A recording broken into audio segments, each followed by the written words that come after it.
ఏమండి యేసు ప్రభువుని మనం ఏదో తిట్టామని, తక్కువ చేసామని, ఏమండి నేను మతోన్మాదిన యేసు ప్రభుని దూషించడానికి, బైబిల్ పక్షాన, క్రీస్తు పక్షాన ఈరోజు నిలబడి బైబిల్ గొప్పది, మరియమ్మ కన్యకగా పుట్టాడని నిరూపించాడు ఎవడు చెప్పండి? మొట్టమొదట చెప్పండి ఏమండి?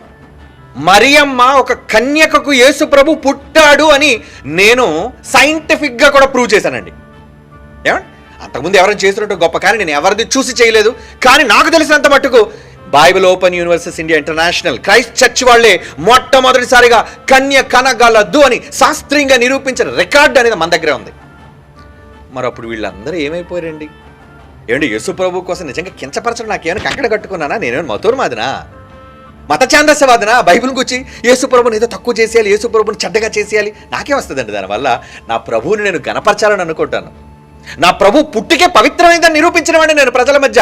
అలాంటిది నా ప్రభువుని కించపరిచి మాట్లాడతారా? నేను మాట్లాడడం వెనక ఎందుకో మాట్లాడాను, దాని వివరణ ఇస్తున్నాను. ఆ రోజు వివరణ మొదటి నుంచి చివరి వరకు పూర్తిగా వినకుండా చాలామంది సోదరులైన వారు గలిబిలి చేసి అపార్థం చేసుకుంటున్నారండి. ఉద్దారా సోదరులారా, ఉద్దారా. మనం క్రైస్తవులం, ఒకరికొకరు అపార్థాలు తగదు, ప్రేమగా మాట్లాడుకుందాం.